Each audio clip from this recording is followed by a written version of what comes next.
Hello students, welcome to you all in this video. So students, this is the third part of the chapter Towns, Traders and Craft Persons. So students, in the previous video we studied about administrative centers, temple towns and pilgrimage centers. We knew about the lost wax technique, how craft persons used to make bronze statues that time in the Chola kingdom. We studied about the a network of small towns. We knew about big and small traders, about their associations also, like guilds. So student, in the previous video we studied about Hampi. So students, today let's continue this chapter with the topic a gateway to the west Surat. तो देखिए सूरत जो है अहमदाबाद में, इसे कहा गया है gateway to the west. So let's start. Surat in Gujarat was the emporium of western trade during the Mughal period along with Cambay, present day Khambhat.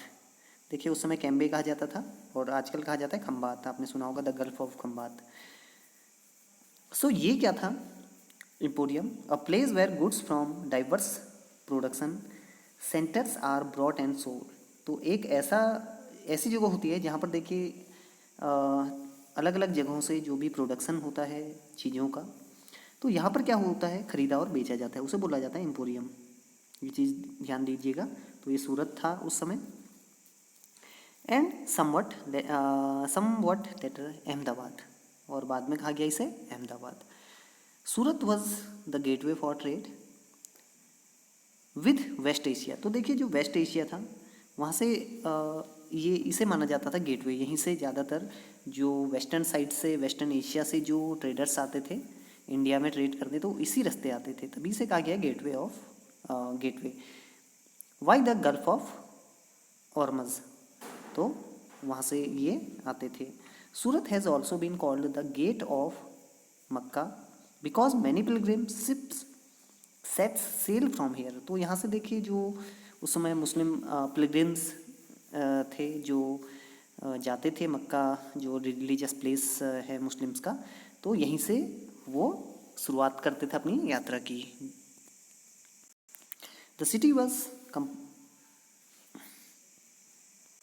cosmopolitan and people of all caste and creeds lived there. तो यहाँ पर देखिए जो सूरत था, यहाँ पर हर तरह के लोग रहा करते थे जो अलग अलग देशों से भी बिलोंग करते थे, और अलग अलग कास्ट और क्रीड्स के जो लोग थे वो यहाँ पर साथ रहते थे. In the 17th century the Portuguese, Dutch and English had their factories and warehouses at Surat. तो जो आपको पता होगा इंडिया में पुर्तगीज़ आए थे, डच आए थे, इंग्लिश आए थे, तो यहाँ पर इन्होंने व्यापार किया, ट्रेड किया.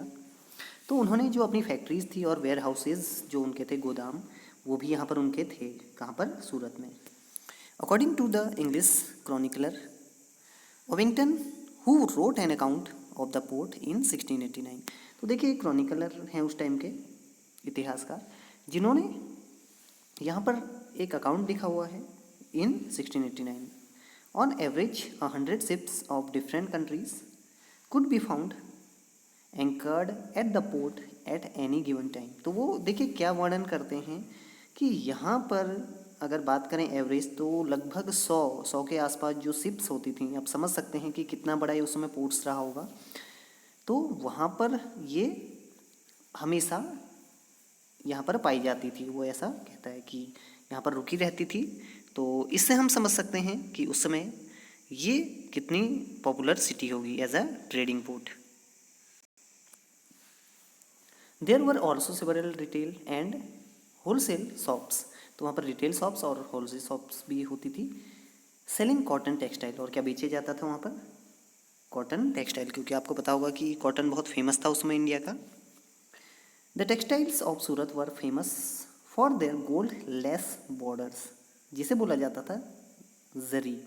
तो यहाँ पर देखिए उसमें जो गोल्ड लेस बॉर्डर्स होते थे, सोने के तारों से बनाया जाता था गोल्डन लेस, तो ये डिजाइन्स काफ़ी फेमस थे।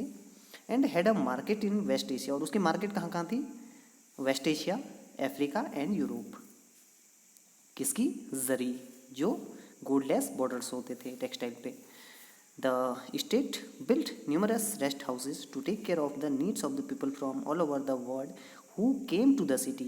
और देखिए यहाँ पर बहुत सारे रेस्ट हाउसेस भी बने हुए थे। तो आज कल भी आप लोग देख सकते हैं कि जैसे जगह जगह रिसोर्ट्स, होटल्स ये बने रहते हैं, उसमें रेस्ट हाउसेस बने हुए थे, जो कि अगर कोई वहाँ पर ट्रेडर्स आते थे या लोग आते थे कहीं से भी वर्ल्ड में, तो वो वहाँ पर रुक सकते थे। There were magnificent buildings and innumerable pleasure parks. साथ ही वहाँ पर बहुत ही शानदार बिल्डिंग्स और बहुत ही अच्छे वहाँ पर पार्क भी हुआ करते थे, जहाँ पर मनोरंजन के पूरे साधन थे।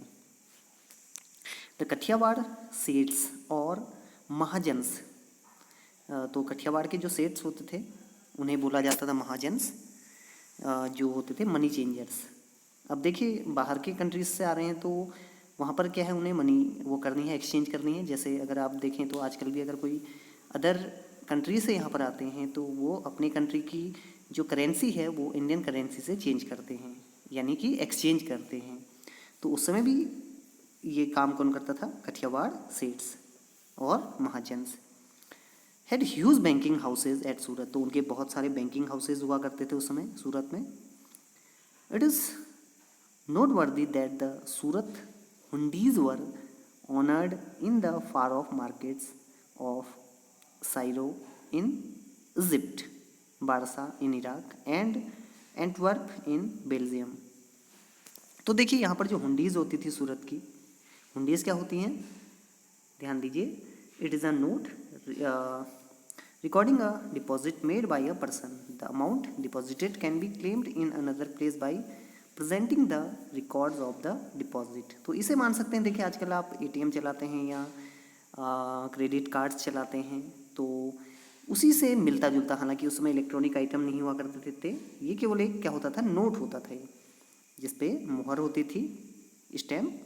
तो ये क्या होता था? बाहर भी चल जाता था, उस पर सारी चीज़ें लिखी हुई थी, तो वो भी वहाँ पर अगर कहीं दिखाया जाता था, जैसे साइरो में, बरसा में या एंटवर्प में, तो वहाँ पर ये चल जाता था।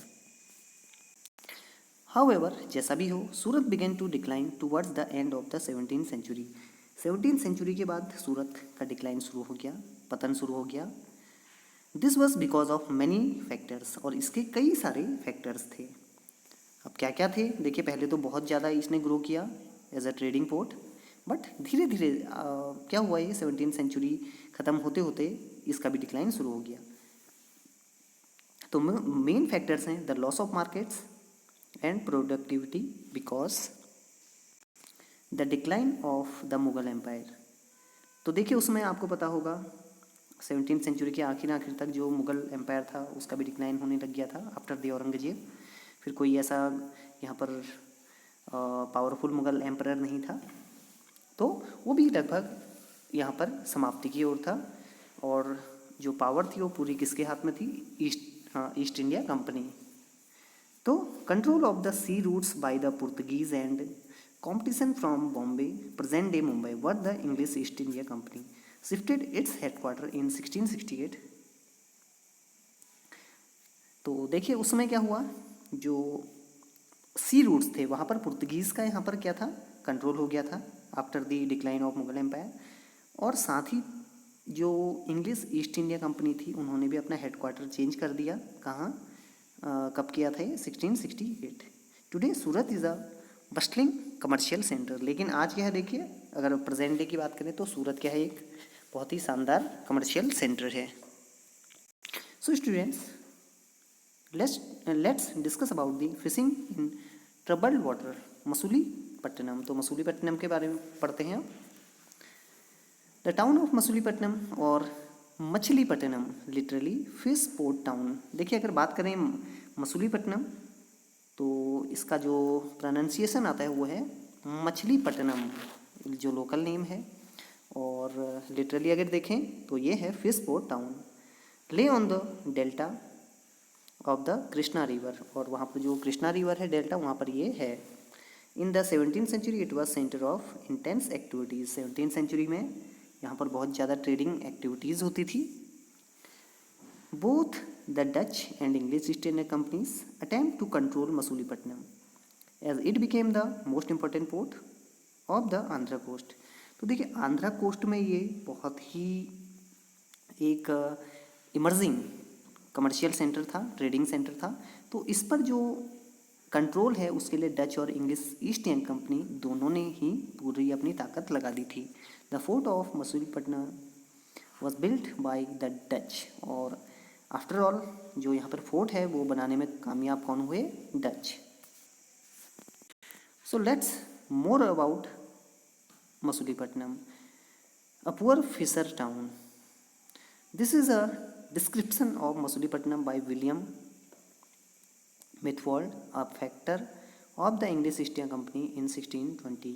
तो देखिए ये उस समय एक यहाँ पर जो ब्रिटिश हैं उन्होंने बताया है इसके बारे में।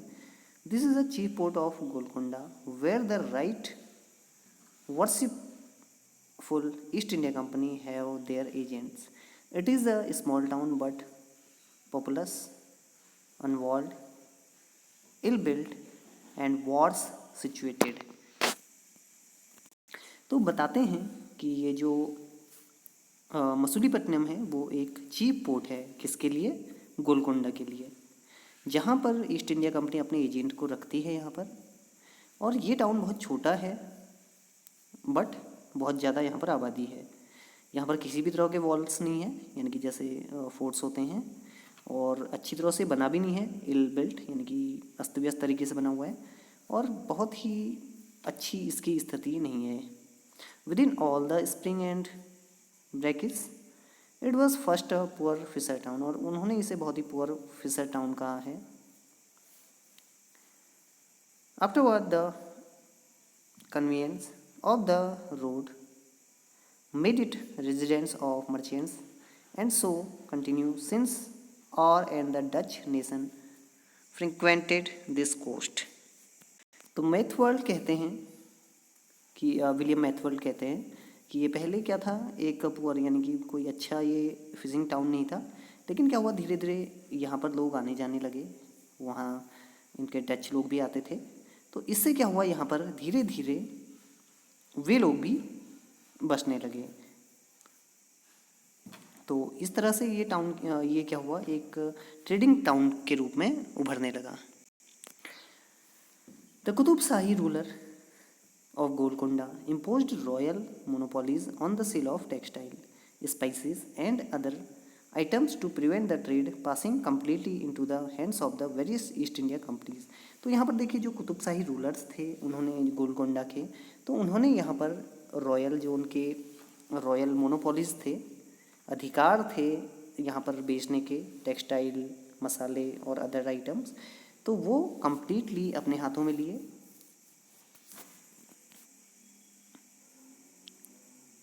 Fyers competition among various trading groups, the Golconda nobles, Persian merchants, Telugu comity, Chittis and European traders made the city populous and prosperous। तो देखिए कई लोगों के बीच यहाँ पर ट्रेड को लेकर कंपटीशन था, जिसमें पर्शियन मर्चेंट्स भी थे, गोलकोंडा नोबल्स भी थे, तेलुगु कॉमिटी, चिटीज़ भी थे, यूरोपियन ट्रेडर्स भी थे, सभी थे यहाँ पर। As the Mughal began to extend their power to Golconda, their representatives, the governor Mir Jumla, who was also a merchant, began to play off the Dutch and English agents each other। तो देखिए उसके बाद क्या हुआ, जब Mughals ने गोलकोंडा की तरफ अपना पावर बढ़ानी शुरू की, तो यहाँ पर जो गवर्नर बन के आए वो थे मीर जुमला, वो भी एक मर्चेंट थे, व्यापारी थे। और उन्होंने क्या किया, मीर जुमला ने, जो डच और इंग्लिश ईस्ट इंडिया कंपनी वहाँ पर थी, तो उन्हें आपस में ही उसने वहाँ पर क्या किया, लड़वा दिया। इन 1686 टू 1687 इस दौरान मुग़ल एम्परर औरंगजेब एनेक्सेड गोलकोंडा। तो जो मुग़ल एम्परर औरंगजेब थे बहुत पावरफुल, उन्होंने गोलकोंडा को अपने राज्य में मिला लिया। This caused the European companies to look for alternatives. It was a part of the new policy of the English East India Company that it was not enough if a port had connection with the production center of the hinterland. तो देखिए इससे क्या हुआ, European companies को बहुत सोचना पड़ा।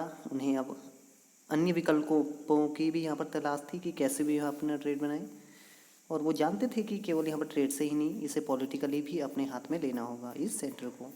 The new company trade centres it was felt should combine political, administrative and commercial role. और उन्होंने ये जान लिया था कि अगर उन्हें ट्रेड करना है, ट्रेडिंग सेंटर बनाना है, अपने यहाँ पर पावर बढ़ानी है, तो उन्हें पॉलिटिकल, एडमिनिस्ट्रेटिव और कमर्शियल रोल भी उसमें निभाना होगा, यानी कि हर तरह से पावर लेनी होगी।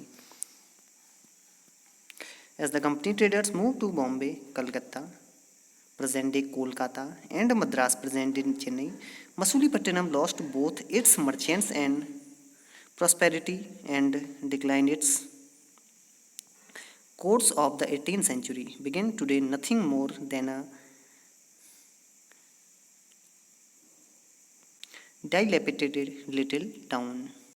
तो देखिए क्या हुआ फिर बाद में, जो कंपनी ट्रेडर्स थे उन्होंने मूव किया, कहाँ को किया, बॉम्बे, कलकत्ता एंड मद्रास। तो कलकत्ता को अभी कहा जाता है कोलकाता, बॉम्बे को कहा जाता है मुंबई, और जो मद्रास है उसे कहा जाता है Chennai.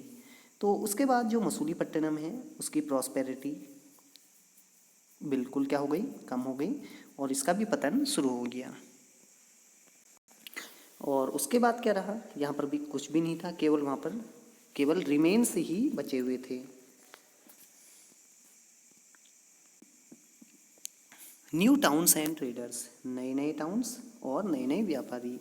In the 16th and 17th century, European countries were searching for spices and textiles, which had become popular both in Europe and West Asia.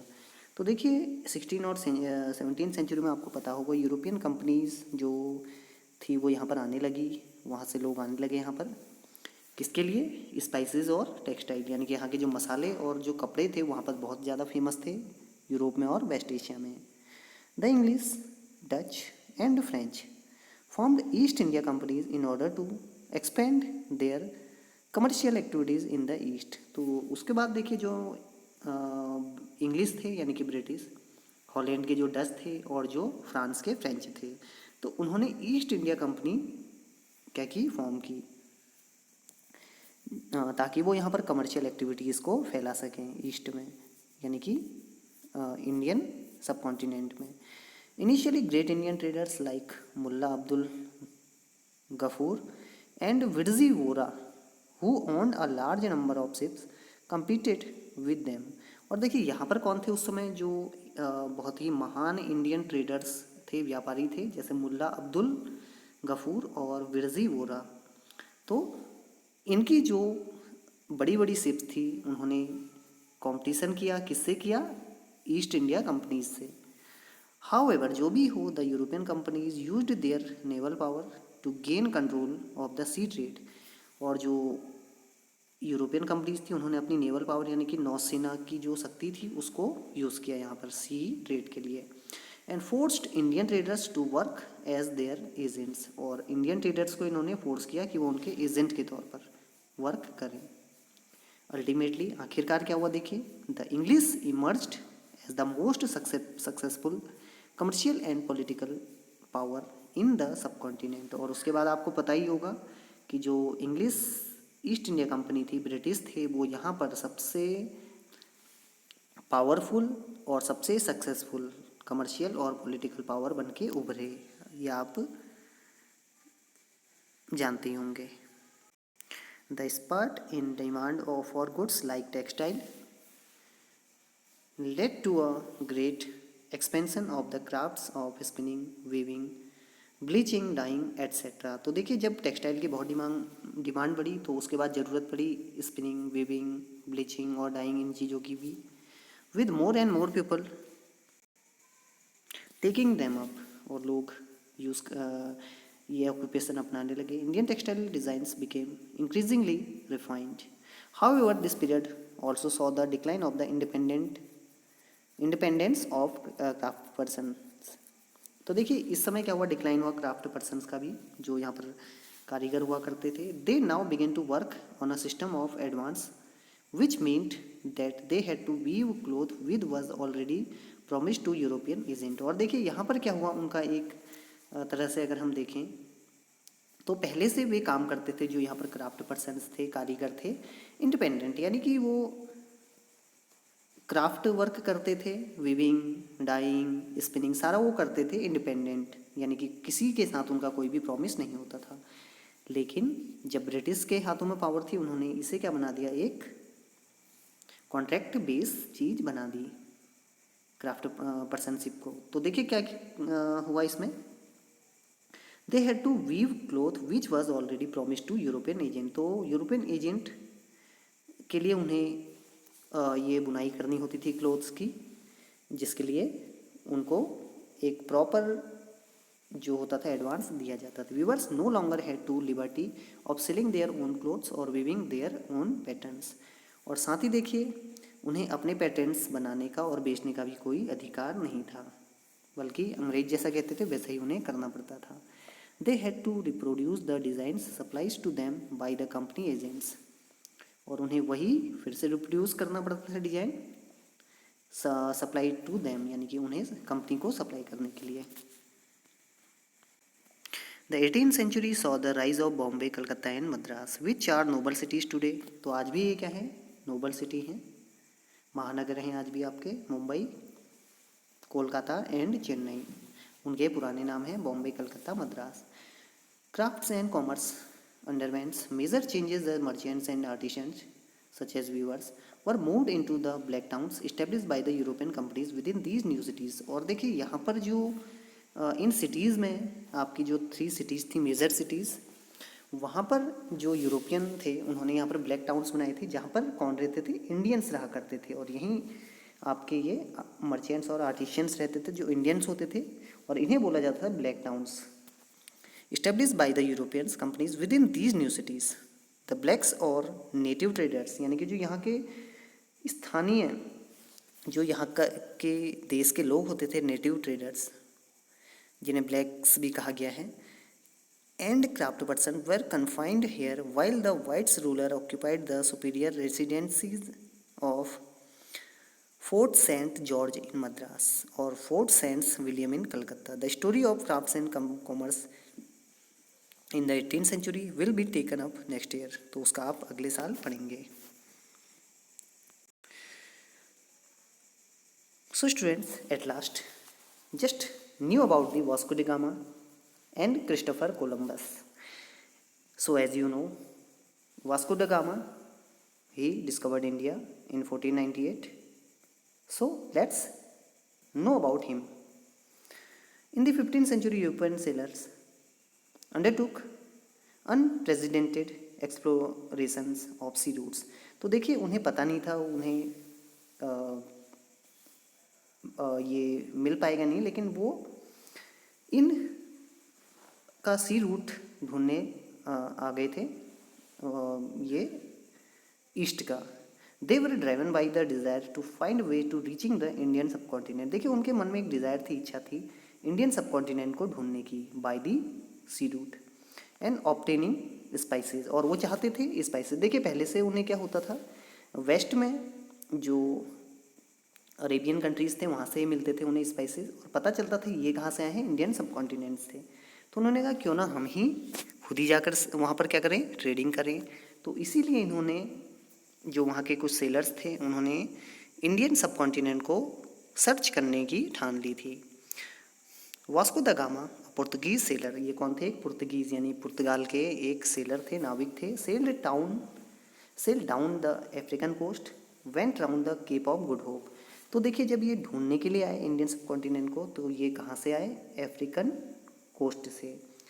Went round the Cape of Good Hope, और इन्होंने वहाँ पर किसका round लिया, cap of Good hope, आप देख सकते हो वहाँ पे. And crossed over to the Indian Ocean, और उसके बाद इन्होंने इंडियन ओशियन को क्या किया, क्रॉस किया.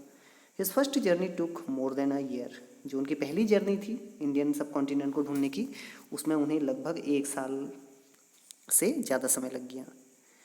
ही रीच्ड कैलिकट इन 1498, तो देखिए कैलिकट में ये पहुँचे इन केरला इन 1498 एंड रिटर्नड टू लिस्बन, और उसके बाद वापस पहुँचे लिस्बन, द कैपिटल ऑफ पुर्तगाल। तो इन्होंने कब की भारत की खोज? 1498 को। The following years he lost 2 of his 4 ships, और उसी साल देखिए इन्होंने अपनी 2 शिप्स को खो दिया 4 में से। And of the 170 man at the start of the journey only 54 survived, और देखिए इन्होंने 170 लोगों के साथ इनके साथ या थे, तो लास्ट में कुल कितने बचे? 54।